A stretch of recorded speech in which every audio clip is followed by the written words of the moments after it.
Program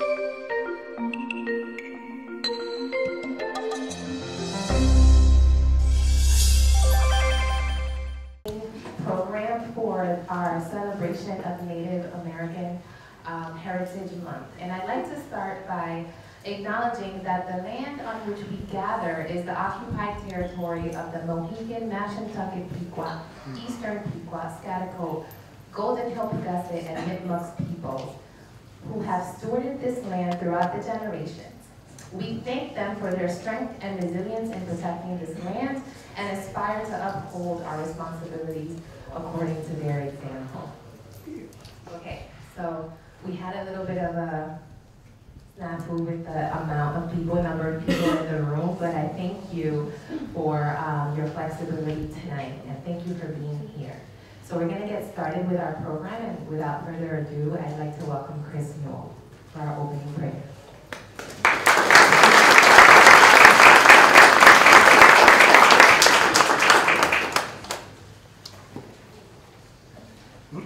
All right, so they asked me to do an opening prayer, but actually I'm going to sing a song for Winona today. The theme of today is Acknowledging Indigenous Land.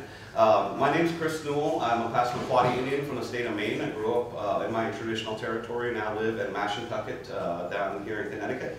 And one of the things I do is teach about indigenous music, and I really want to bring our northeastern woodland music alive once again in this territory here. So I'm going to start with an old traditional song from my territory, a welcome song. And this song would be sung as a way of acknowledging the land as approaching chiefs came. When they would arrive in their canoes, the host chiefs would come out and they would sing welcome songs like this one.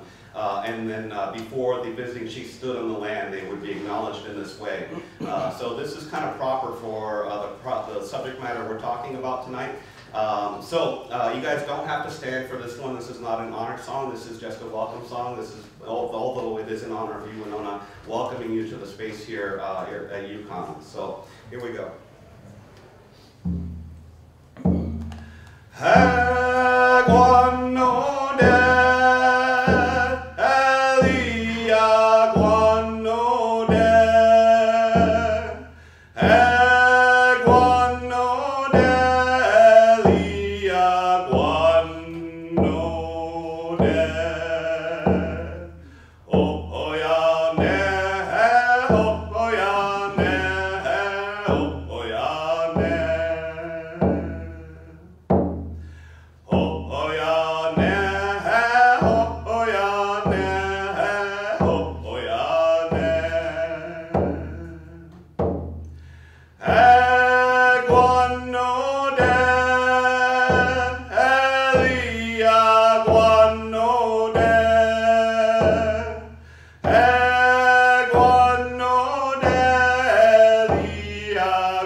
On behalf of our entire staff, it is with great pleasure that I introduce tonight's keynote speaker, Winona LaDuke. LaDuke is a former two-time vice presidential candidate with Ralph Nader representing the Green Party. Her work includes research on Indigenous economics, food, and energy policies. She also works in the areas of rural development, the protection of native lands, and environmental policies. She is a member of the Anishinabe tribal nation and currently lives and works on the White Earth Reservation located in northern Minnesota. Her advocacy and support has had a profound impact on the Native community. In 2007, she was inducted into the National Women's Hall of Fame for her leadership work and her commitment to the community. She was also awarded the Thomas Merton Award in 1996, Miss Woman of the Year in 1997, and the Reebok Human Rights Award. Tonight's attendance includes not only members of the Yukon community, but also representation from various tribal nations and the local community members around Yukon. This event has brought us all together, and I ask you to please join me in a warm welcome of tonight's speaker, Winona LaDuke.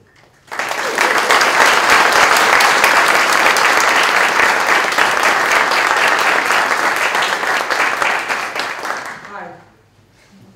How are y'all doing out there? Thank you all very much for coming. I'm just trying to figure out. So this does not work? It does. This one does? Hello? Can you hear me? No. I'm just trying to get myself situated here. So this doesn't, so I'm holding the mic. Is that right? Okay. Ani Nindoe Maganiduk, Nigagwegi Tamagas, Bine Sikwe, Ergo, Makwa Indoneum, Gawabani Kagish, Kaniganing, and Dujibam. Thank you very much for the honor of being here with you tonight and being in your territory. Omaha King, we say Omaha King, that means the land to which the people belong.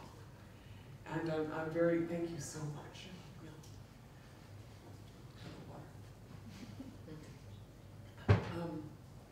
I was asked to speak to you tonight about our relationship to the land, Omaha King, and I'm going to do that in kind of talk in a little bit larger context as well.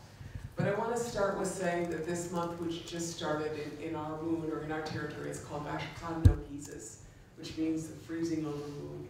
It's followed by a moon, which is Manitou Gizusuns, which is the little spirit moon. Gishi Manitou Gizus, the great spirit moon. Then we have a moon around February that is called the May Minigizis. It's a sucker moon, referring to the sucker fish when they move under the ice. Ona Bonagizis follows that. That's the hard-crusted snow moon. That's kind of around March, also kind of like, you guys have snow in March still, sometimes, right? You know. So it's kind of also like known as the moon. I refer to it kind of as the moon you don't want to do a face plant in snow. Crispy on the outside because it's frosted, you know, it's going back and forth. And then we have Iskigami Zigigizis, which is the maple syruping moon. Do you guys have that here? Yeah. Maple syruping, same thing. So similar ecosystem, right? Wabaganagizis is our flower moon. Odinganagizis is our strawberry moon. That's around June. Mean-gizis, our blueberry moon. That's around July. Manominake-gizis, our wild rice-making moon. That is in August, when our people take to the lakes and rivers with our canoes and our prayers to bring in our most sacred food, the harvest of our wild rice. Then we have a moon which is called Watibaga-gizis, when the leaves change color. Looks like you're kind of still there though. Seems like it came for a second fall here. And then on the moon of fall is that as the Benakweo-gizis, which is when the leaves fall. And so I wanted to share some of our language with you. It is very similar to the languages out here because indeed in our prophecies and in our history we came from this place. We left this place many years ago when we were instructed to follow a shell which appeared in the sky to the place where the food grows upon the water. And that which grows upon the water is our wild rice. And so we have memories and we are grateful to our relatives that are here for hosting us back as we come back to visit you. So as I told you a little bit about those moons, you all heard my language. Did you all notice that none of those moons is named after a Roman emperor? That's part of this discussion, is I feel like it is possible to have an entire worldview that has nothing to do with empire. You'll be okay? Just let it go. Not particularly helpful at a certain point in our existence. I'm going to start a little bit with some art. This is art from my territory. I like to show this piece. This is a piece by a guy named Roy Thomas. He's deceased, but he's from Sandy Lake community. And this shows a particular kind of art, which is Anishinabe art. It originates often seen in birch bark scrolls or seen along the shores of the Great Lakes in what are called pictographs upon the Great Lakes. You see that the art form is a lot different than what would be basically a European art form. You can see inside the beings, there's this X-ray vision, plus you can see these lines which connect the beings. Those are called spirit lines. So the reason I'm showing you this art is because I was an undergraduate at Harvard University. If you wanted to study the art from Europe, you went to the Fine Arts Department. If you wanted to study indigenous art, you went to anthropology. And so what I'm saying is that there is in that some kind of a suggestion of valuation. That some people's art is fine, some people's knowledge is fine, and some people's knowledge is relegated to someplace else. And so this is art from my community. It is essential in what it teaches. A lot of the things that it teaches is a worldview that is reflected in the art form itself. For instance, These are relatives that are related. In our teachings and how I greeted you, I say, which means we are related. Hello, my relatives. In our teachings, our relatives may have wings or fins or roots or paws. That is our understanding of the world. In our teachings, we understand that the world around us is animate. Even the word asin, the word for stone in my language, is an animate noun, meaning that to my understanding of the world, it is all animate, it is alive, having spirit and having standing unto itself. So that is a little bit of a worldview that permeates this land, Oma Aking. In our own language, the term Aking, it means the land to which the people belong. And I just want to reiterate that because, it is quite a bit different than private property. It is quite a bit different than public land, private land, corporate land holdings. The idea and the construct is really the idea that people who live upon the land have a covenant with that land, a covenant and an understanding. And so as we acknowledge land and place, we remember that covenant that people have with land and have with place. And in this moment in time, I ask us that we try to keep the covenant. That we try to keep the covenant. So let me tell you a little bit about this story. I'm trying to figure out how to move my own PowerPoint here. How does it move? You guys are like, I don't know how it moves, lady. We got it to go.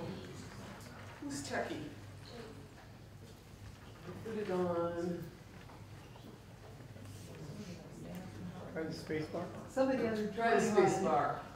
Oh, no, see, look at it. Looks like I'm moving it.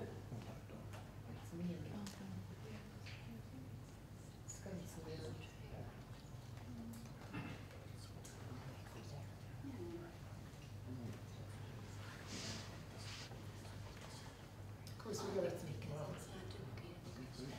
see, I just need somebody younger than me to understand what it is we're doing. Oh, thank you. Thank you, young person. I'm like so bad. It's like, oh, don't do anything complicated, my little computer.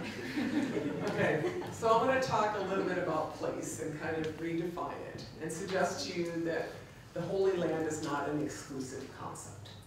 That it is not one place, it is the land to which the people belong, and indeed, this is the Holy Land here as well. And so I'm going to tell you a few stories about land that I know. There's a place known as the place where the thunder beings rest in their migration from west to east. There is a place known as the place where the young women come of age, a place known as the place where life begins. Those are some places that are sacred places in North America, just a few that I will talk about.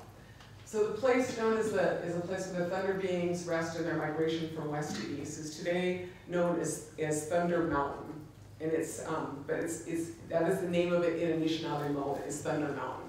And it is near the city of Thunder Bay, Ontario. Is this meaning anything to you? Yes. On the shore, north shore of Lake Superior, there's a city called Thunder Bay, Ontario, and there's a mountain where Anishinaabe people observed the thunder beings would stop in the springtime when they moved from the west. As they traveled across the sky, they would wait upon that mountain. And so our people for thousands of years have gone there and put our prayers, our feasts. We have had our fasts and our ceremonies there to acknowledge those thunder beings and our relationship as Anishinaabe to the thunder beings.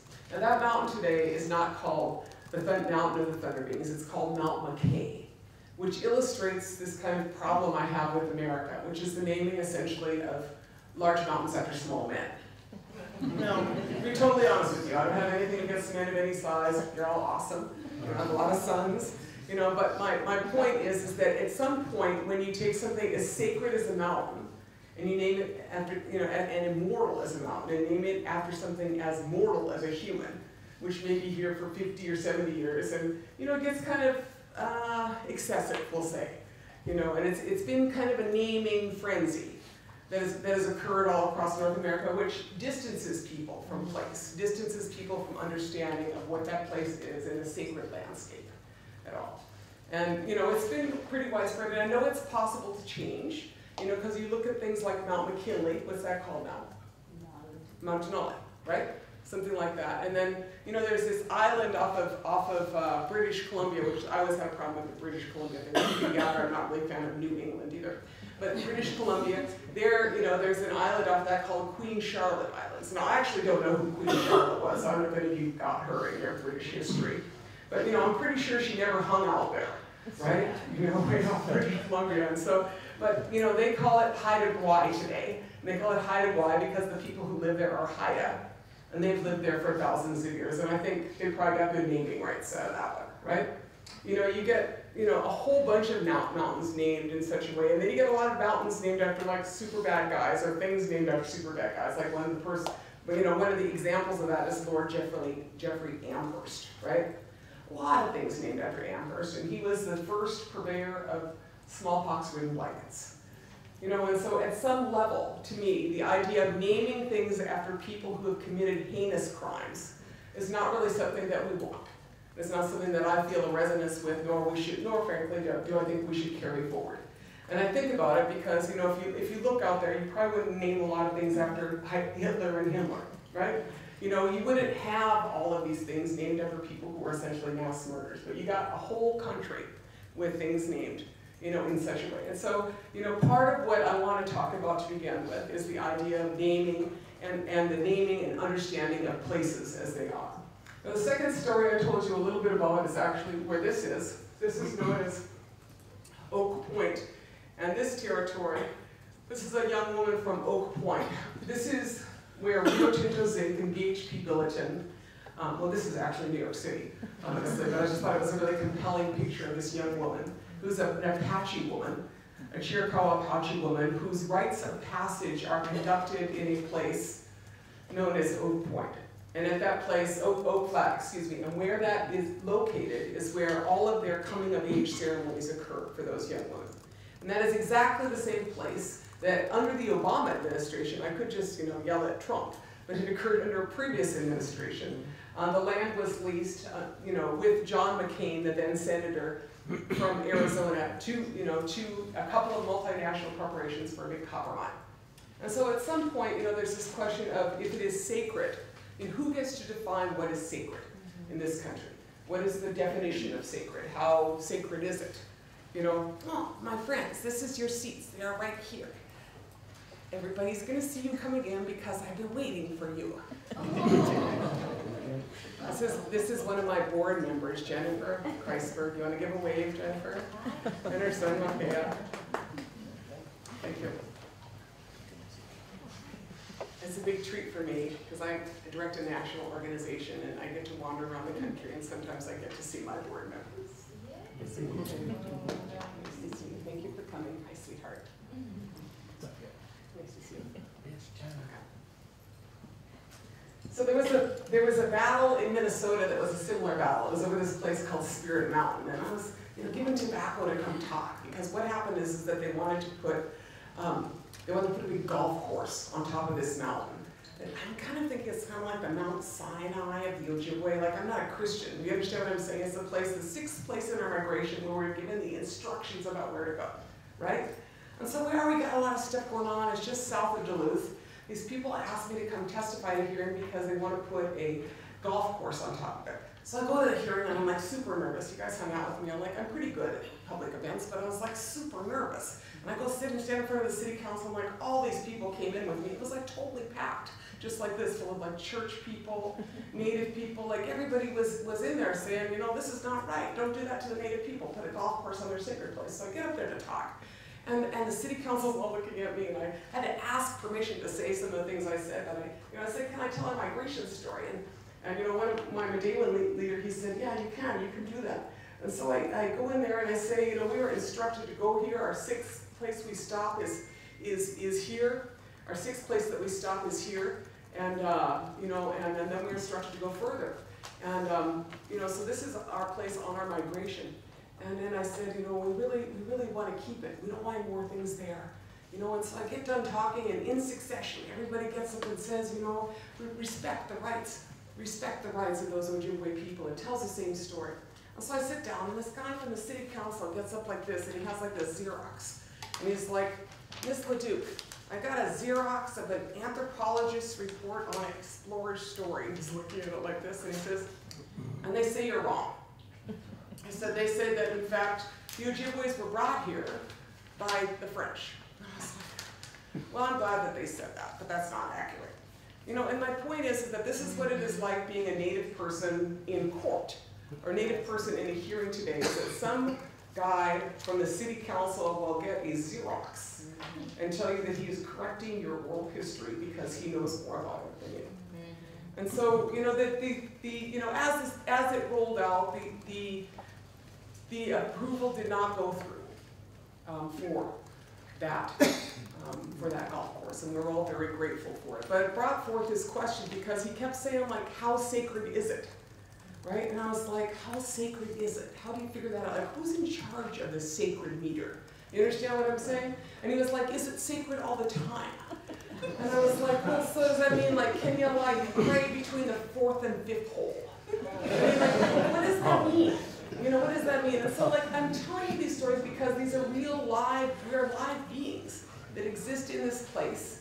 And we exist, you know, and what we want is, like, that which little scraps that are left to just let them be. Just let them be, you know? This third story I tell you is this story of this place known as the place where life begins.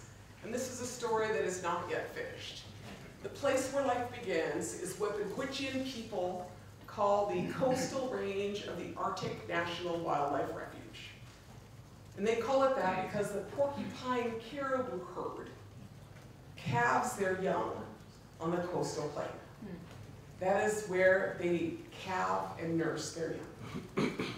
And so that seems like an apt description to me, the place where life begins. And it is called Section 2002 in the Federal Leasing Regulations. And of course, under each administration, there has been significant pressure to extract what oil is under the land of the porcupine caribou herd. And today, of course, under the Trump administration, it is once again redoubled.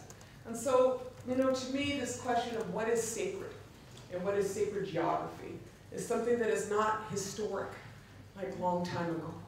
It is something that exists today in this moment. And how this story will play out, I do not know. You know, all I know is that across this continent and across this world, there are places that are sacred places. And we are the keepers of those sacred places as Indigenous people. So this is my sacred place. It may look a little different to you, but this is Winona or wild rice. This is the food that we were instructed to go find in our journey from the east to the west. We were instructed to go to the place where the food grows upon the water. And that is wild rice. This is what is known as Lower Rice Lake. It is the mother lode of wild rice in Minnesota, and everything you're looking at out there, that's all rice. It looks like really, you know, it looks like giant pastures, but it's all rice. And, you know, our people, the Anishinabe, have for, you know, 10,000 years perhaps harvested rice on that lake. And all you gotta do is pray, be grateful, take care of it, you know, make sure your water levels, you know, are good. And each year in succession, the Creator will give you wild rice. And that's a pretty good gig. You understand what I'm saying? Like, I didn't really realize how great it was until I was part of the battle to protect our wild rice from getting genetically engineered. And I met these rice farmers from Thailand who spent half of their life planting rice, caring for the rice. And all we had to do was to make sure our lake was good. You know, so this is the sacred landscape. It's not just a location. It's not a mountain. It's a sacred landscape from which we get our life. And this is what our life looks like as Anishinaabe people. This is the Thompson brothers, the Thompson father and son out harvesting wild rice. This is actually, I believe, on Hole in the Day Lake in northern Minnesota. So my story is kind of the story of Indigenous peoples and Wendigo economics. That's what I call it, Wendigo economics, or the economics of a cannibal. And what I'm going to suggest to you is that a society based on conquest, based on consuming a third of the world's resources, requires constant intervention into other people's lands, constant intervention into other people's territories, constant violations of other people's human rights, and in the end, causes a great deal of destruction of Mother Earth and all else. And so that is the story of Indigenous peoples as we continue to protect that little bit which we have. So this is our reservations in northern Minnesota, and I'm from this reservation called White Earth. Do you want to give a wave plus one? Okay, this is my granddaughter, she's here visiting with me. But she is from over there by Rice Lake. Okay, so this is the reservations in northern Minnesota. There are 7 Anishinaabe reservations in northern Minnesota. Just to give you all, because I know that you all had an American education, there are 19 Anishinaabe reservations in the United States, about 100 in Canada, 250,000 of us, northern part of the Great Lakes region. That's us, right? Third of the continent, Algonquin speakers. So this is my reservation, White Earth. We're minding our own beeswax, harvesting our wild rice, our maple sugar, growing our cool corn varieties, you know, picking our mushrooms, eating our berries, you know what I'm saying? We're just like living our perfect lives. And then one day they announced a big oil pipeline. And the big oil pipeline is called, the Sandpiper. It's the first oil pipeline that was intended to go here. Now what happens is we got 6 old pipelines that cross here, and I know you guys got the same problems that I have, because what we have is a lot of aging infrastructure in this country of old oil pipelines that were put in the 1960s. Well, it turns out this tribe here, Leech Lake, did not want to have a new pipeline across it. And so they said, you cannot put the line through here. And so they decided to bust it down here and over. They hit the corner of our reservation, and we all go, that's not going to work out. They hit the Rice Lake watershed. They said, you can't put an oil pipeline in the mother lode of wild rice. You can't put it through the heart of our territory. And so we began this really pitched battle from 2013 to 2016 to oppose this fracked oil pipeline coming from North Dakota. It was a fracked oil pipeline known as the Sandpiper. On this line, fracked oil going like this. And so 3 years, a lot of community meetings, you know, because I believe that informed citizens are the best citizens. I believe you have a right to know what's going on and that you should engage, you know, and so a lot of community meetings, tens of thousands of people came out to oppose the pipeline, lawsuit filed requiring an environmental impact statement on that pipeline. On August 2nd of 2016, after 3 years of very pitched battles, the Enbridge Corporation announces the cancellation of the Sandpiper. And so what I want to say is that it is possible to defeat a big oil pipeline. In fact, Enbridge lost another pipeline just last year called the Northern Gateway. And we'll continue this story shortly. But so they canceled that pipeline, and then they announced that they have instead purchased 28% of the Dakota Access Pipeline. Now this is what it looked like in Minnesota. I think we're kind of a well-dressed bunch. Water protectors, downtown Duluth. This is what Enbridge was facing the last round. This round is even more. And then this is what we found in North Dakota. So for those of you who followed what was going on in North Dakota with the Dakota Access Pipeline, what happened is that we defeated pipeline. Our company bought 28% of that pipeline, went to North Dakota, gave them a whole bunch more money to shore up the finances on it, and then what happened is that they pretty much let loose on people. And so tens of thousands of people went to North Dakota to protect water. We are called water protectors. I'm a water protector. That's what I am. And the response was brutal from North Dakota, which is a state largely based on oil revenues. And we call it, for a number of reasons, which I think will appear shortly, the Deep North. This is what it looked like in North Dakota.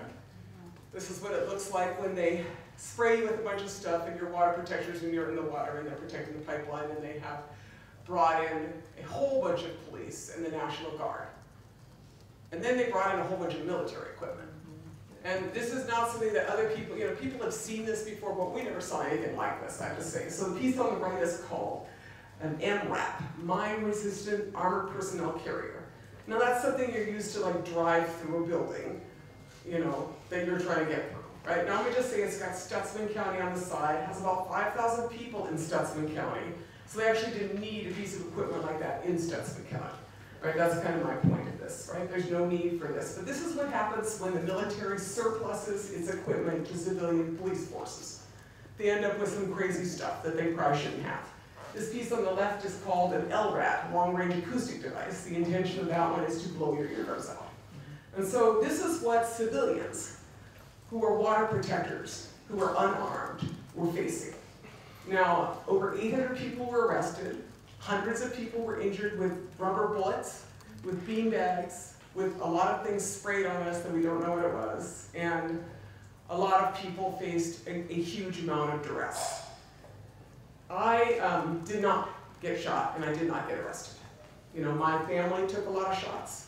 My family took some arrests, and I did lose a horse at a Standing Rock, which is about as dear to me as losing a child. Everybody knows that. And so I have, you know, a lot of feelings that this is what is wrong when civil society looks like this. To me, that's wrong. Because I feel like I signed up for a first world country. I signed up for a country where you had a regulatory system that worked. I signed up for a country where, you know, you didn't protect oil corporations over the price of human rights. And this is like one of my favorite pictures, which is Justin Stadel and Quentin, leading fighter. Don't they just look badass? So, you know, I'm just like, my goal is to be like them, but unfortunately, I'm not going to be a 20-year-old Dakota man anytime soon. But this is, you know, what I want to say is that for us in the Indigenous movement and in the environmental movement, in many ways, this is a Selma moment. A Selma moment. When you tested your meth, when you saw the most brutal attacks on you as water protectors, as people, and yet you stood your ground and you held your head up and said, what I say today is like, I'm not afraid of you. You know, I do not like what you're doing to us, but I'm going to stand for my water.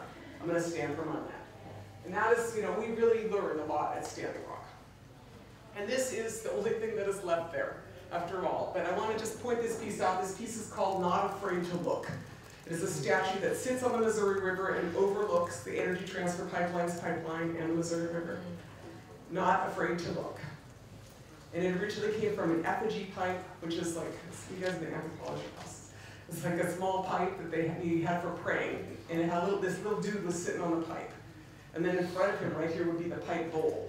Right? Y'all follow me on this? Because it's called an effigy pipe. It was in the Andrew Jackson collection, but it came from probably, you know, the Pawnee, that territory. And this piece actually, in its full name, is called Not Afraid to Look at White Man, which I think is a really badass name. And so this is all that is left in North Dakota. But I want to say that somehow through this, remember that there is beauty in us as humans, and there's beauty in art. And sometimes art, although everything else was wiped out, you know, every trace of our beings was wiped out of there. They're standing to remember this piece of art. So, last story on what it is like to be facing Wendigos in our territory. You saw this map before. I have one more pipeline that I'm facing, and I'm standing from you. I'm 59 years old, and I'm facing the single largest tar sands pipeline in the world. And it's coming towards us, the Enbridge Corporation. For the past 3 years, you heard my story till 2016, we've attended every regulatory hearing. Every agency in Minnesota has spoken against this pipeline, spoken against issuing permits for this pipeline, spoken against issuing any certificates of need, and in a rogue decision on June 28th, the Public Utilities Commission in Minnesota issued a permit for that pipeline. And so, you know, I don't know how it's all going to go down, but, you know, kind of how I feel. This is what it looks like where the old pipes are, and I bet you got some pipes that look like that too. I'm kind of like, my position is kind of like, I raise a lot of kids. My position is that you shouldn't get a new pipeline, you should clean up your own mess. I raise a lot of kids, and the deal I get with kids is like, you got to clean up your own mess before you make a new mess, and maybe actually you don't get to make a mess. And I feel like that is responsible public policy. Is you don't let Canadian multinational corporations make a new mess and leave, you know, this for our people, which is what we're looking at now. And so, having told you this story, this is my friend Don Goodwin, and Don Goodwin and I and tens of thousands of water protectors are hoping that the system does not fail us in Minnesota. But we have filed appeals, and we have filed through every regulatory mechanism. And we're hoping that the system will not fail us, but so far it is not looking so good. And I want to show you what not so good looks like. This is my arrest. This is about a month ago in Bemidji. I know that I'm really happy. And that's because I was waiting for a really long time for them to arrest me. And, you know, so I was in downtown Bemidji, which is a small town in northern Minnesota. And what had happened is that when they approved the pipeline, the Public Utilities Commission turned to Enbridge Corporation, the third largest corporation in Canada, a Canadian corporation, and said, if we approve this pipeline, will you pay for the police? And that's what they said. And I'm telling you that because it cost them $38 million to shoot at us in North Dakota. And so Minnesota wanted to make sure someone paid for it. And so at some constitutional and civil level, the idea of asking a Canadian multinational corporation if they are going to pay for your police in order to make sure that their pipeline gets in, I think is problematic. I think it is problematic to make those arrangements. And so this was me when they started ramping up the police. I'm standing there with a bunch of church people in Bemidji. My suggestion to any of you who want to get arrested is stand with some church people. There's like 30 of us. You know, there's like 5 Native women and 25 church people or something like that. And they were like all hanging there, and like they didn't want to arrest us, it was clear. Bemidji police chief was like, okay, I'm going to come for you in an hour. And then he was like, okay, it's a half hour from now, please. You know, it was like almost like that. And then he was like, finally, he came and arrested me. I was like, great, I get to go home for dinner. That's what it is. It was like 4 hours to get myself arrested. All right, so I tell you this story because I want you to know that, you know, I have advanced degrees, I've run for vice president twice, and sometimes you just gotta get yourself arrested. You know, and don't be afraid. I always say get yourself arrested for the right thing. And in this case, I'm like also like, I actually don't want to spend my time getting arrested. I would just like the system to work. I would like the system to work. But I'm going to stand up because I'm not afraid. And I'm going to do everything I can to make the system work, and I'm going to stand. And so I'm going to say a little bit about the solutions and then kind of close up and ask for some questions. So I don't have a solution to every situation that we're facing, but what I'm going to tell you is that, as I said before, we consume way too much. And our levels of consumption, our levels of, I mean, just look at stuff. We've kind of become slaves to stuff. And most of the stuff we get, we toss out, you know, within a year. You know what I'm saying? A few years ago, it was like 13 trillion pounds of waste a year produced in the United States, and that didn't include wastewater. And I was like, what is wastewater? They're like not making new water. You know what I'm saying? I was like, how did this happen? And when they say throw it away, where is away? Right? Y'all, you following what I'm saying? So I'm saying that we systematically have set up a system which is super like jacked up on fossil fuels. You know, we're all in there. I'm with you too. I'm like in the addicted fossil fuel status. You know, I spent my whole life with fossil fuels, right? You know, I can get your water from Fiji, for crying out loud, right? Y'all know what I'm saying, like Fiji water. Like, why would I want to get water from 8,000 miles away? You know, because I can? I mean, it's a preposterous set of choices that we've made. And the implications, you know, you all know. You know, the Intergovernmental Commission on Climate Change just came out and said we've raised the temperature 1.5 degrees. They said within 40 years, cities like New York, Jakarta, Miami, you know, a whole bunch of cities are going to be pretty much just underwater, like scuba diving underwater. Right? Y'all heard these statistics, right? You know, basically everybody in this room knows that that is true. And so the question I have to all of us is like, I can talk to you about the protection of an individual sacred site, or I can say, let us protect the rights of Mother Earth. I can say, let us figure out, because it's not a legal question. It's a question of how we live. And so I refer to this as the post-Windigo regenerative economy. And kind of in the larger picture, I refer to this as the Sitting Bull plan. Isn't that a nice picture? Another one of my board members. And so let me just talk a little bit about this idea of the Sitting Bull plan. Now most of you are young, but you've, I'm sure, read in history books about things like the Marshall Plan. Y'all hear that, like the Marshall Plan? Okay, I see the guy back there in the yellow shirt, that's good. Okay, that's good. Okay, so the point is that at some point you need to do a structural adjustment to a really bad situation. And that's what I'm suggesting, is that we need to structurally adjust our economy in a set of ways that will end our continuous push for, as they would say in Avatar, unobtainium, right? You know, because at a certain point, there's nothing left to mine. At a certain point, you know, you've got so much extreme oil from 20,000 feet under the ocean to the tar sands to fracking, you're kind of like out of choices ecologically, right? So at a certain point, you need to like take a breath and say, I'm gonna make something beautiful. Now, Sitting Bull was a great political leader, greater than some leaders we have today. And what he said a long time ago was something that I've taken to heart and I think is very instructive. What he said is, let us put our minds together to see what kind of future we can make for our children. Let us put our minds together to see what kind of future we can make for our children. And I say that to you because I don't think that anybody has the answer. I'm certainly not going to relinquish the control over the future or the decisions in the future over to a bunch of guys in Washington, D.C. You know, and I don't know what the future of this communities look like or wherever you're from, what it's going to be like 50 years from now or 100 years from now, but someone better be thinking about that. Somebody better think about where our water's going to come from, where our food's going to come from, what kind of energy we're going to use, what kind of education systems we're going to have, how are we going to treat each other? What will our quality of life be, right? And those questions are best done by the people who live there, are best answered. You know, I'm someone that does not want to be in the back seat of the plan. I want to be, you know, I actually don't want to drive a car, I want to drive a nice team of horses. But that'd be my choice. You know, but you see what I'm saying. This is like, y'all, we're a privileged bunch, we're North Americans.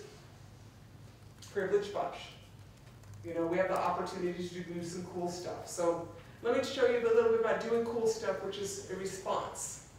Not only to how you protect the sacred, but also how you honor that which the Creator gave you. So you relocalize your food.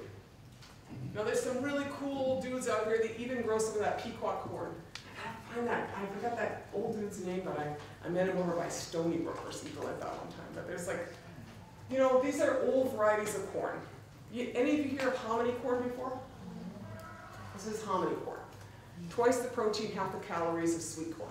Market varieties. Now this corn on the left, you know, my father came to see me when I was at Harvard. He went to school to the 8th grade. You know, a super smart guy, but not, you know, not a school educated guy, right? And he came to see me and he was super proud of me, but he said, you know, Winona, I don't want to hear your philosophy if you can't grow corn. That's what he said to me. I don't want to hear your philosophy. He said, there I am with my economics degree at Harvard. And he's like, well, can you grow corn? You know, and at some level, I want to ask, you know, what we can still do. You know what I'm saying? Because at a certain point, we become people who shop for everything. We don't fix things, you know, we buy. 70% of our economy is based on shopping, you know. We don't even manufacture in this country. I was over here at your mill, I'm looking at your mill, your thread mill, the American thread mill. You know, we'll talk about that later. But you know what I'm saying is we used to manufacture stuff. We don't do that anymore. So I started growing corn. Took me a while. This is called Bear Island Flint corn. It's from an island in the middle of a reservation near me, Leech Lake. I grew about this tall and I was like super worried. I was like, oh man, I feel. It's only a little short corn. I thought it was supposed to be like all tall and majestic. Like this tall. It turned out it doesn't need to be tall. It just needs to put on an ear, right? And so my corn is frost resistant, is drought resistant. And when the big storms came through, they knocked over all the Monsanto Roundup Ready varieties, and mine was still standing. So in a time of climate change, my point is you might want to have a little agrobiodiversity. You might want to have some plants that are adapted. You might want to have some tough guys. Because there is no way that Monsanto and Syngenta can adapt their varieties in the speed that is needed. And if anything the Irish potato famine taught us, it would be that biodiversity is better than a monocrop. So that is, you know, what we are doing, is restoring our corn varieties. That one in the middle is a pink corn. Like I said, Seneca pink corn. And I grow it, and someone said, why do you grow pink corn? And I said, because I like pink. And they're like, no, you should grow blue corn. I said, no, you should grow blue corn. There are 8,000 varieties. You can grow any color you want. You know, so this is a little bit of, you know, what I think we should do. This is the reaffirming relationship to place. This is us and our wild rice harvest in my community. Just finished it, you know, on Rice Lake. I have to say a little tough with climate change, a little more water than we wanted. You know, but we still got our wild rice, and we do have a little bit of it. I haul it all out. Still pipeline free. Did y'all hear that? Still pipeline free. This is the next part of your answer. You know, and y'all know these things. You know, this is like, there's not like a genie that's going to fix this for it. The people who are going to fix it are us people. You know, and so part of this discussion here is like, my theory is if we could do it, y'all could do it, right? Because we're like the people that kind of got left behind. You know, we're living on a reservation with every statistic you don't want to have, and we're doing this stuff, right? So this woman here, one of my favorite people in the world, Melina Rubicon, she lives in the middle of the tar sands territory where all that bad oil comes from, right? In her village, their health clinic didn't even have electricity and operate on a diesel generator, right? Now what is, like, you guys heard the term environmental injustice or energy injustice. You know what I'm saying? Is like they produce all this oil and they don't even have electricity. I just feel like that's wrong. You know, and so what she does is she's a master's student at the University of Victoria.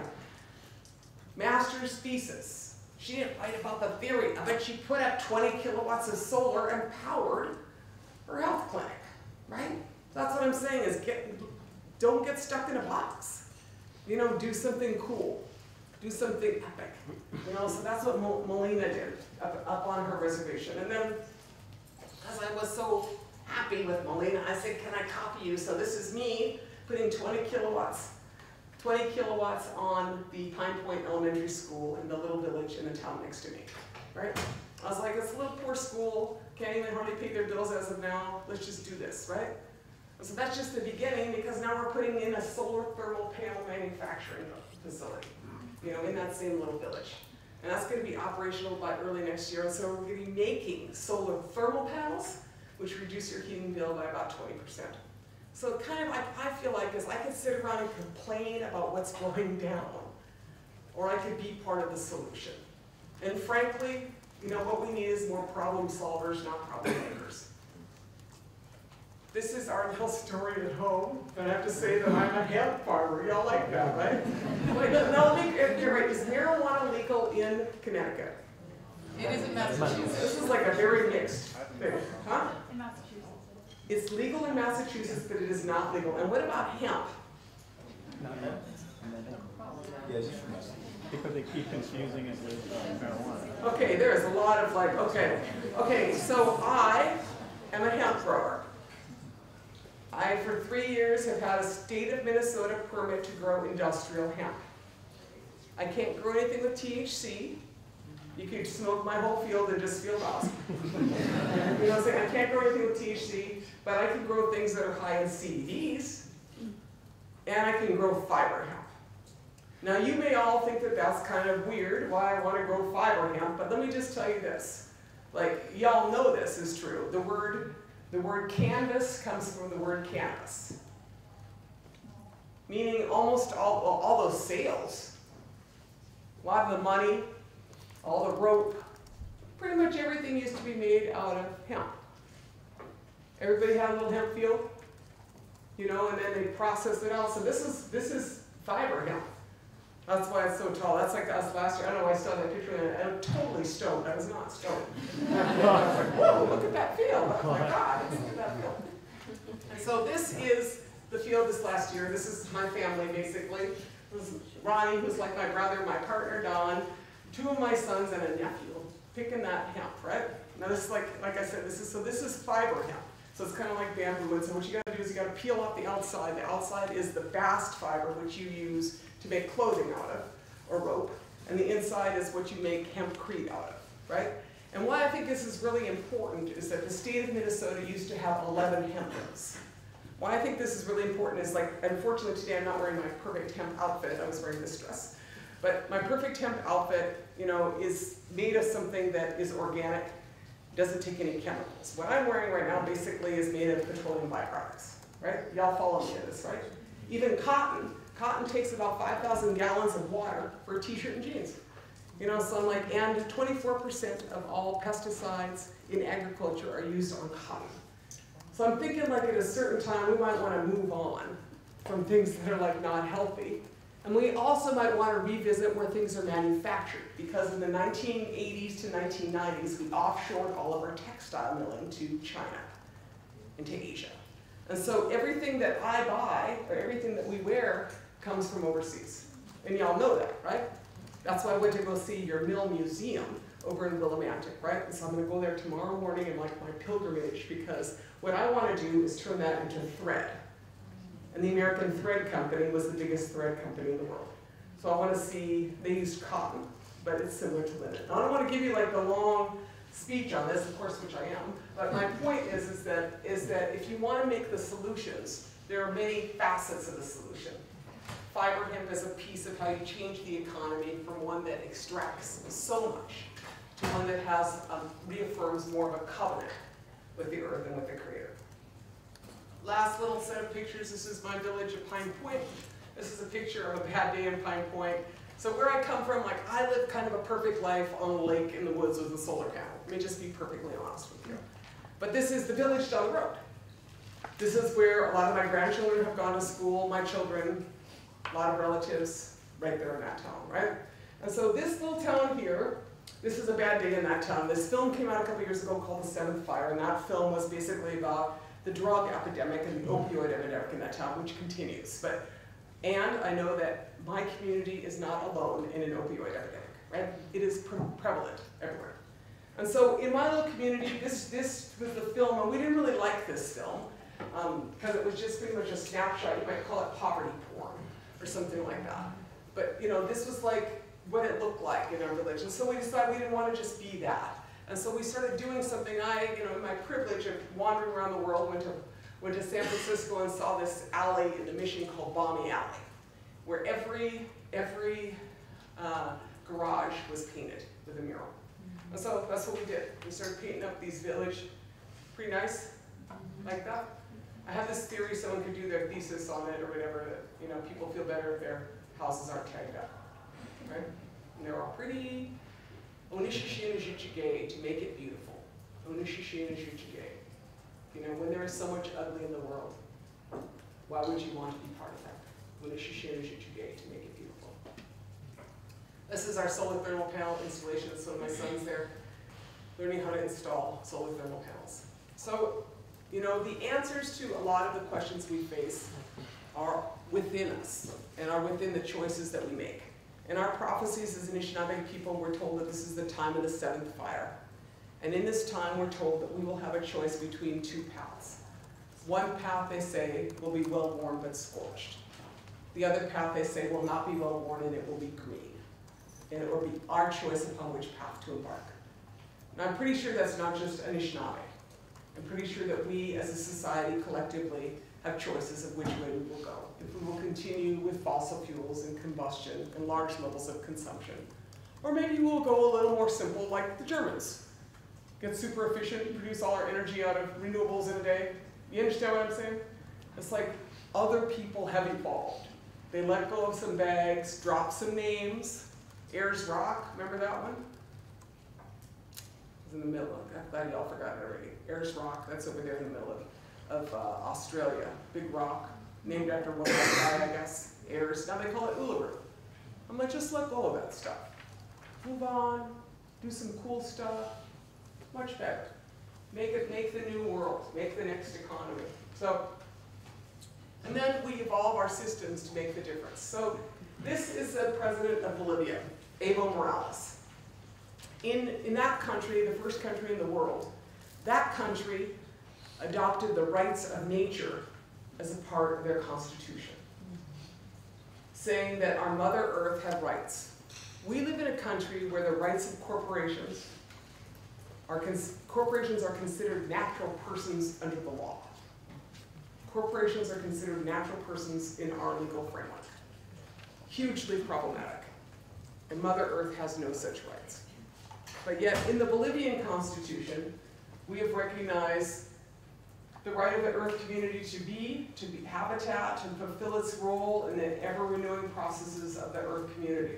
The right to not be pollution-free, to not be contaminated, to not be genetically engineered. Those are rights. And those rights have been applied in other countries like New Zealand, to the rights of rivers, to the Himalayan glaciers. These questions are, does the natural world, or in my case, does our wild rice have a right? Does it have a right to continue its existence? Are all rights subjected to the rights of corporations? And so these larger questions, I think, are questions that over the next years, we will need to transform. As I said, you need a city-level plan in this country. So the last bit of thinking, this of course is a butterfly. This is a monarch. Many of you know monarchs are very, very at risk. This monarch is in my in my garden, by my hemp farm. And you know, the reason I have this picture is that when a caterpillar turns into a butterfly, it is unique. It's not the same as a moth. It's really interesting to me. When a caterpillar turns into a butterfly, remember it's called the metamorphosis? Y'all remember that, right? You know, but the metamorphosis occurs because these cells, it goes into its little cocoon, right? And then these cells begin to take over the butterfly, or take over the caterpillar. The first cells that come, they're called imago cells. Imago cells. The first cells that come are all killed off. They're all killed off by the rest of the cells. And then more and more of them come, and then at a certain point, those imago cells take over the cell structure of that chrysalis and turn that caterpillar into a butterfly. Those cells take over. Imago cells. Imago cells, that is the same root as the word imagination. It has the same root. And so to me, in this moment that we are in, you know, I consider myself an imago cell. You know, my views may be unpopular with some of the 1%, but I'll tell you what, a couple things about that. First of all, I want to say the 1% of this, the 1% of that. I want to say, if they're the 1%, I feel like we're the 99%, let's act like it. You know what I'm saying? The other thing is that the 1%'s children, life is just fine. My experience from standing. In the end, we are all together, you know, in this moment where we can make a change.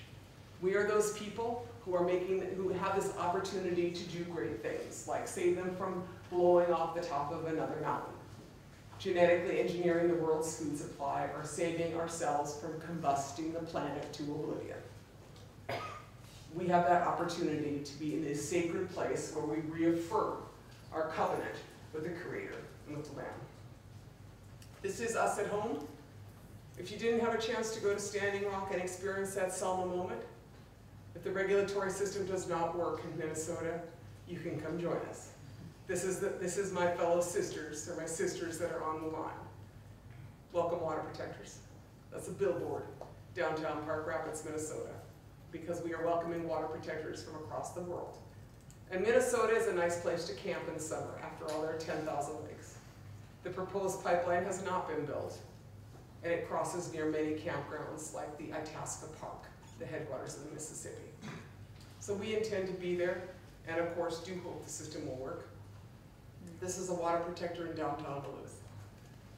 This is a testimony to the resilience of Indigenous women and the resilience of our Mother Earth. I want to thank you for your time. Happy to open for some questions.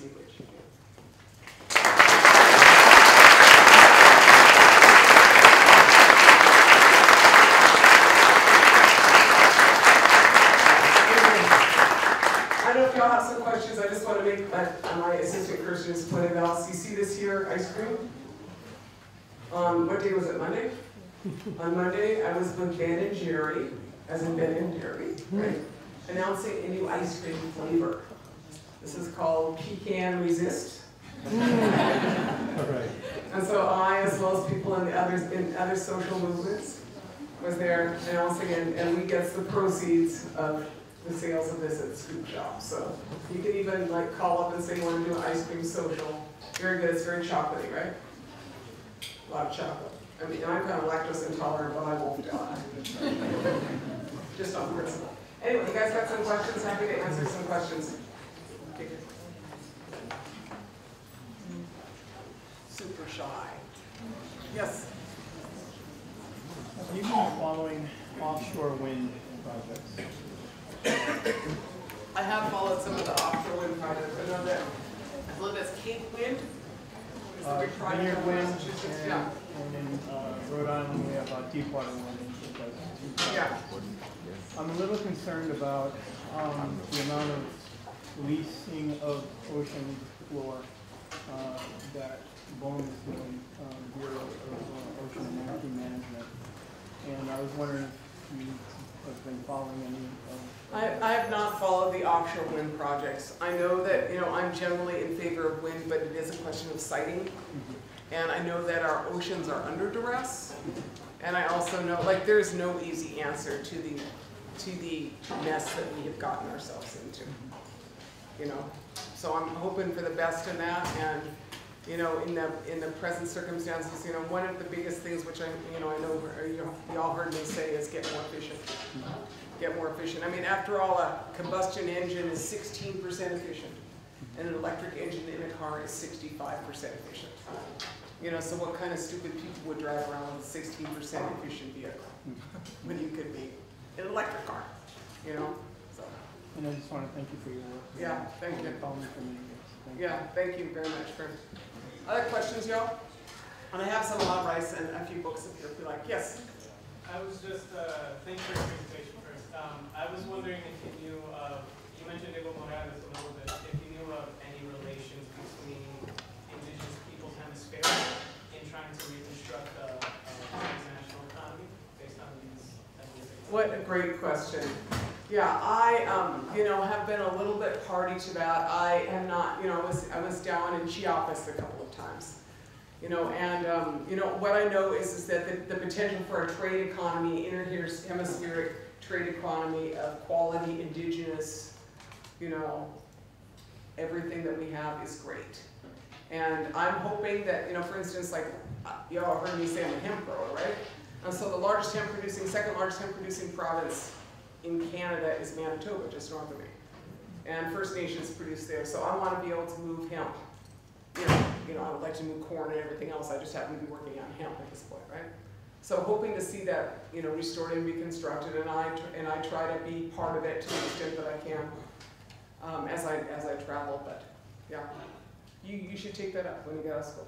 All right. That'd be good. Yes, in the back. Yeah, I'm confused on the genetic engineering or genetic modification result like food. Are you against it? I guess genetic modification of seeds and food, yes, generally I am against it. Do you want me to say? Yeah, why? Why? A couple of things, because I kind of came into it sideways because the University of Minnesota wanted the right to genetically engineer our wild rice. And I was like, wild should mean something, right? You know what I'm saying? And then there's no way to keep it contained, right? And so what has happened is that we have kept doing, in agriculture has become more and more and more extreme. And the choices are related not also to size. And so you get larger and larger farms which require larger and larger amounts of fossil fuels and larger amounts of stuff, that ends in side. Usually pesticides, herbicides, fungicides on it. And I always think side sounds a lot like homicide and suicide. So all of that. And I understand that there's a lot that is said about how we can feed the world with GMOs, but we cannot. Because we are making more refugees than we are able to feed. And those refugees are climate refugees, right? And those refugees are also refugees from war and refugees as multinational corporations from every country, including China, take over vast areas of land to produce GMO crops or to produce things for first world markets like flowers. And so what you need is a structural adjustment where people are allowed to produce their own food rather than have it shipped from someplace else, that they own their own seeds as we have for 10,000 years, right? And if you look out there now, I don't know if y'all noticed it, but it's called the insect Armageddon. They're gone. Like there's hardly any insects out there. Particularly, around where I live, there's some, but basically we've sprayed everything. And people keep spraying it on their lawns. And so, I'm not sure how that's going to work out for us because, maybe I didn't like the mosquitoes, but somebody ate them like a fish, right? Or, you know what I'm saying? And so the more that you do to make things more complicated, it seems like the worse the situation gets. And, generally, indigenous people are much faster at adapting, saltwater taro than a GMO corporation can. So I want to be able to feed people, and I feel like seeds should be owned by people. That's always their plan. Yes, in back.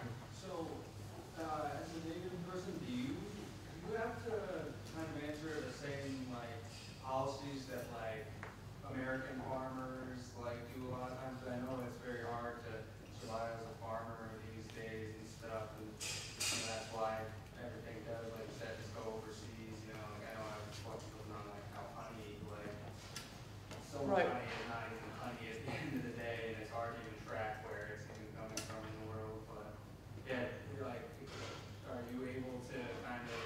Right, I mean, so there's a couple of answers to that. Like, one is that that's commodity farmers.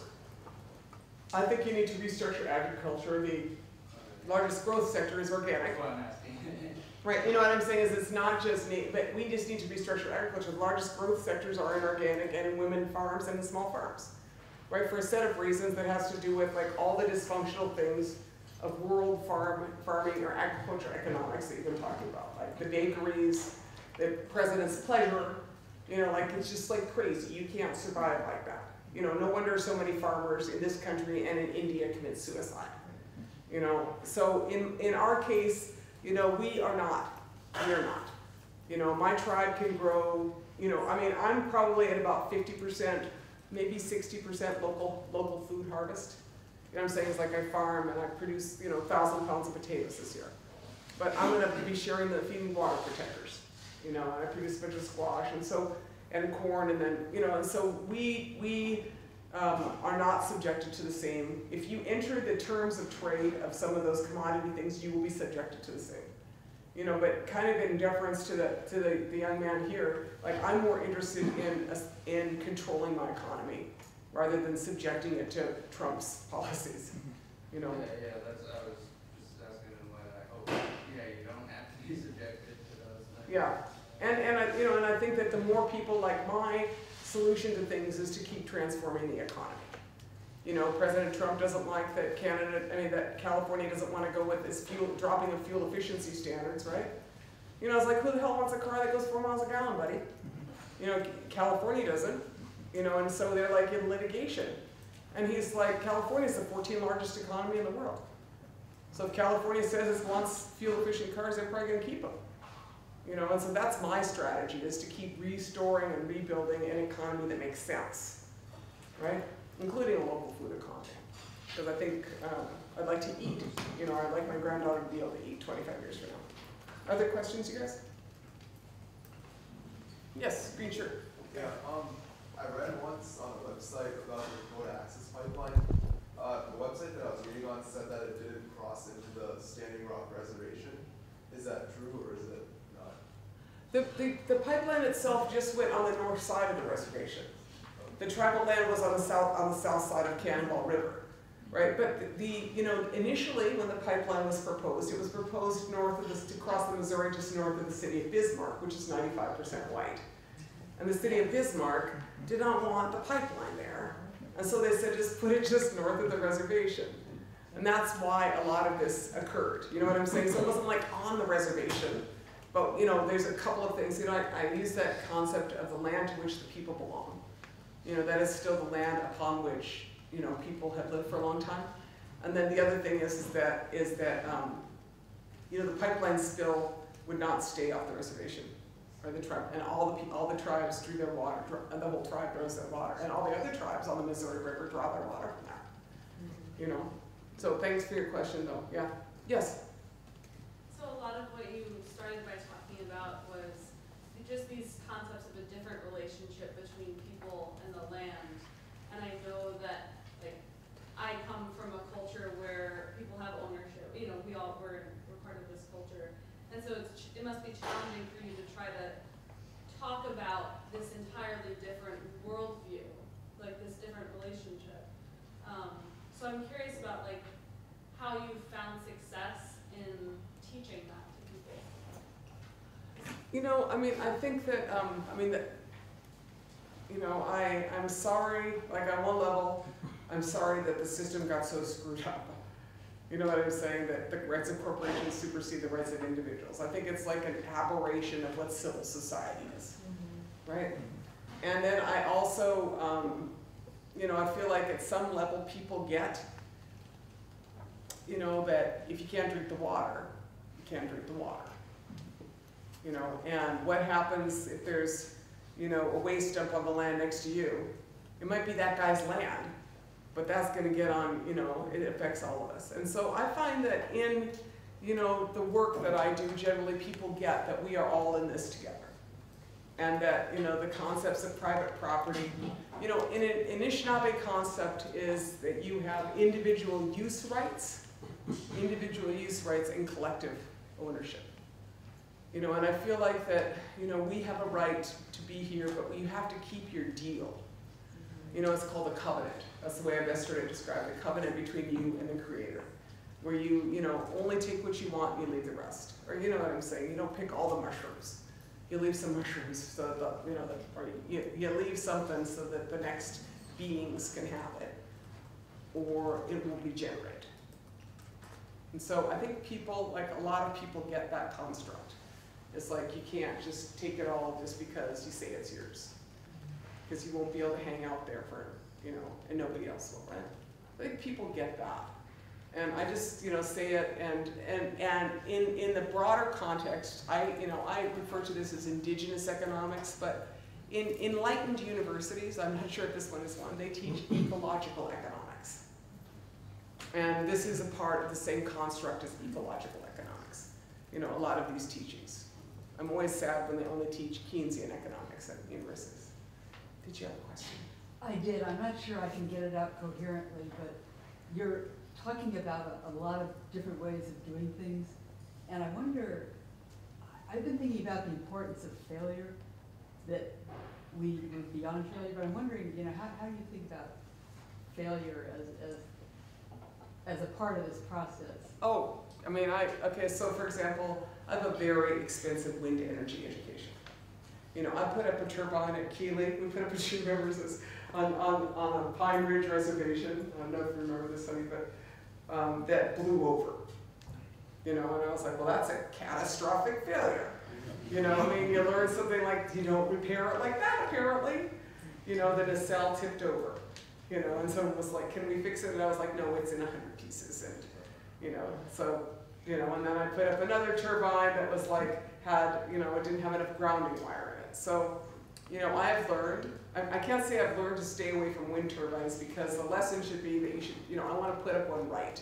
I want to graduate, you know, in wind turbine, you know, and putting up, you know, the thing that really it's really great when you say when you put up in a wind turbine, you get to say that you had an erection. You know, so when I have a successful erection. You know, but that probably is not going to be for a couple of years till our next wind project, you know.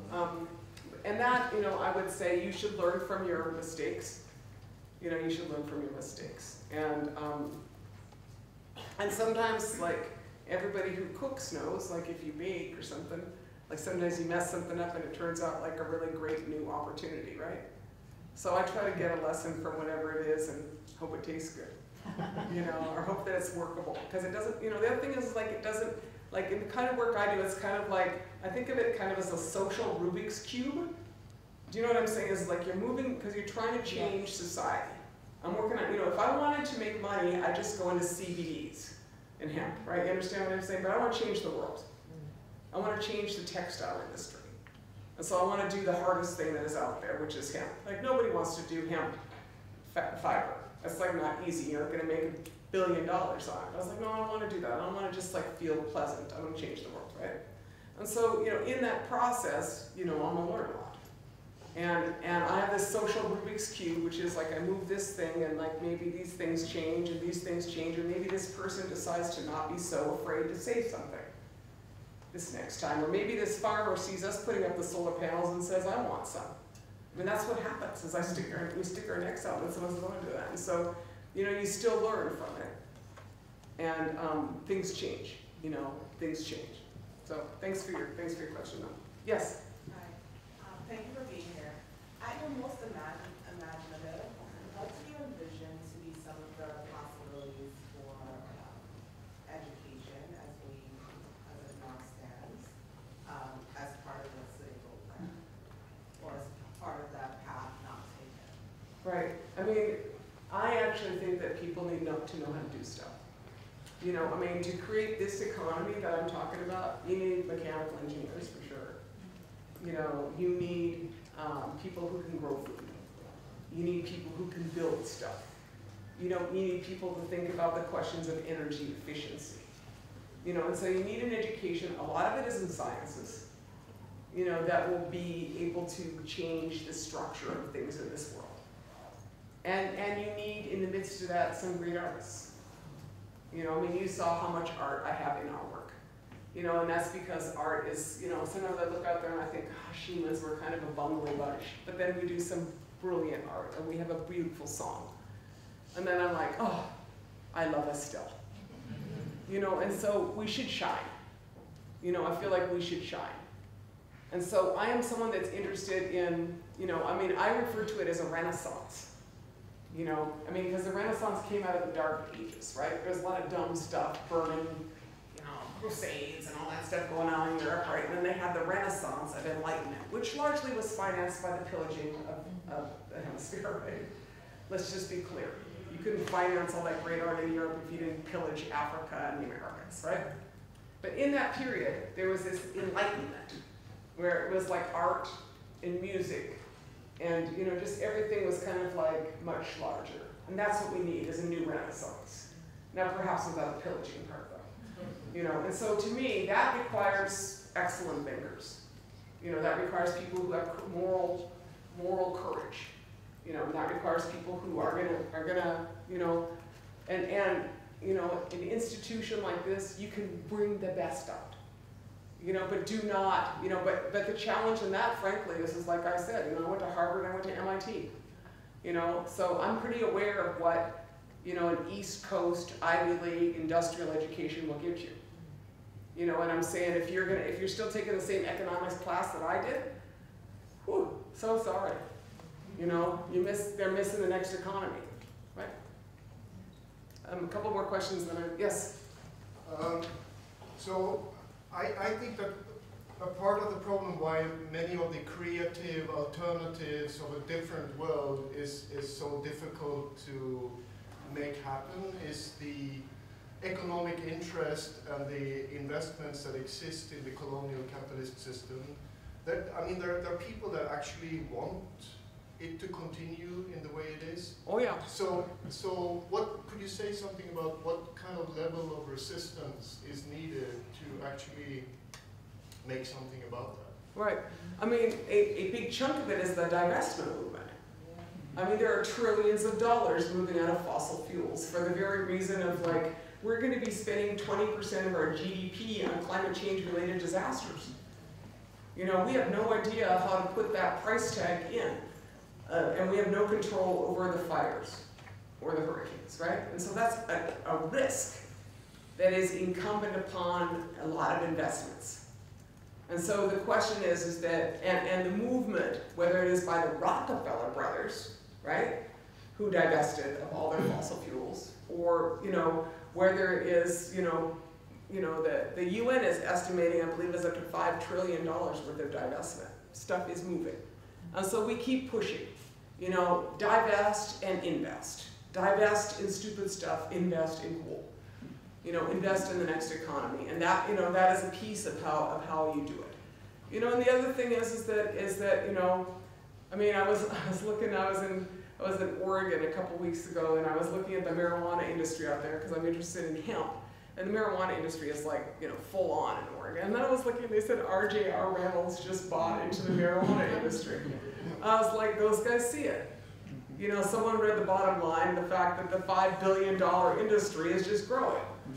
You know, so capitalism is moving in that. Now, I myself, you know, if I was going to buy marijuana in Oregon, I'd rather buy it from a boutique than R.J.R. Reynolds, right? I'd rather buy it from a little organic grower.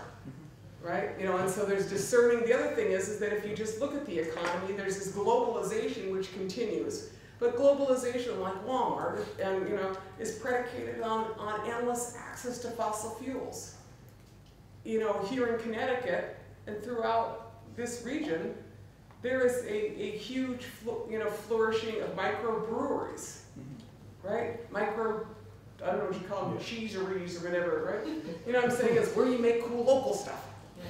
And that's what people go to farmers markets, because they want to know where their food came from. And so for me, you know, I'm like, they might have taken the political system, but the economic system is going to keep moving. And I'm going to be in that one. You know, and then over time, that is going to change. I mean, you know, from my perspective, as I watch some of my friends despair, say, there will be a post-Trump era. Be there. You know, be there. So, you know, I just think that there's plenty of opportunity. I think I had one more. Was that you in the back? Yes, green hair, cool guy. Yeah, thank you.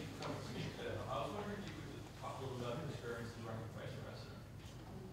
Did you ask me about being ready for vice president? Okay, good. I'm a little hard of hearing, so I was like, what did you ask? You know, for those of you who have never run for vice president, it's kind of like being in the final suite all the time. You know what I'm saying? It's super stressful. They're going to ask you a whole bunch of questions. They're going to be like really trying to be clever with you, trying to trick you. You know, and if you're a woman of color, like me, you know, they're going to be thinking that you probably like aren't as smart as that other guy. And I was like, you know, I wrote a lot more books than Bush. You know what I'm saying? You know what I'm saying? Like, I wrote a few books. I got this. You know, went to these schools. I know how to balance a budget. I know a toilet seat does not cost $10,000. You know, and so, you know, that is the reality. But, you know, I'm someone that was denied access to the debates. You know, and the fact is that I believe if it's a democracy, you know, we all should have a shot at debating. You know, we should have, civil society should have, you know, real debates about issues. You know, I mean, you know, Ralph Nader is a great role model for all of us. You know, and this whole idea of civil society requires, you know, democracy is not a spectator sport. You know, it is something that you got to engage in all arenas. And so, you know, so that is kind of the spectrum of it, you know, and as I look now and at present, you know, I mean, you know, obviously hated by the Democrats and hated by the Republicans. You know, so, but I'm like, you know, I got plenty of haters. Believe me, the funniest thing I ever saw, that ice cream gets announced, we got so many haters and trolls. I was like, what, y'all don't like ice cream? I mean, I was like, what the hell, you know? We announce an ice cream flavor and I get more haters than ever on my Facebook page. I'm like, what is with that? You know, they're like, we're going to buy Breyers. That's all we're going to eat. I was like, well, go ahead. You know, I mean, so you got to have a tough skin. You know, you got to have a tough skin. That's what the Iroquois say, is you got to have a skin that is like seven skins upon you, you know, to do that. And then you just got to, you know, learn, listen, stick to your principles, you know, learn again, and then be really, you know, and just, you know, just keep going. So, you know, for me, I feel like that every woman of color, or, you know, everybody who is not born with the silver spoon, who runs for office, you go. You know, because I live in this country. This country was put upon my people. For 200 years, I've been told that this is the system I want, so I want it to work. You know what I mean? And I want it to look, the people who are here, I want it to look like the government. You know, so I'm looking at this election saying everybody should get out and vote in the midterms. You know, everybody should get out, because otherwise it's going to be like even worse. You know, but get out and vote, get some people in there, it'll make a difference, and find your courage, and more people like y'all should run. You know, don't be afraid. The other thing is, like, I don't want to feel like that, you know, they're trying to scare people out of doing political work or running for office. I was like, don't let them scare you. You know, stand your ground.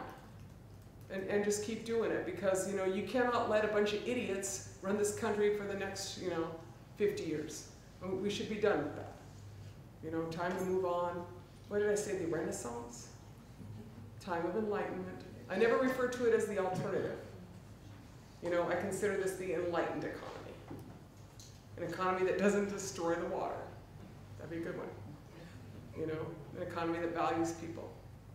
Anyway, I want to thank you for your time, and I'm going to hang out some. I do have some wild rice from our lake, and I do have some books, and I have some water protector badges, because they're cool. We're going to try to take over the Girl Scouts one of these days. That's a cool idea, right? Like water protector Boy Scouts. Those guys are so passe. Let's go. Anyway, thank you.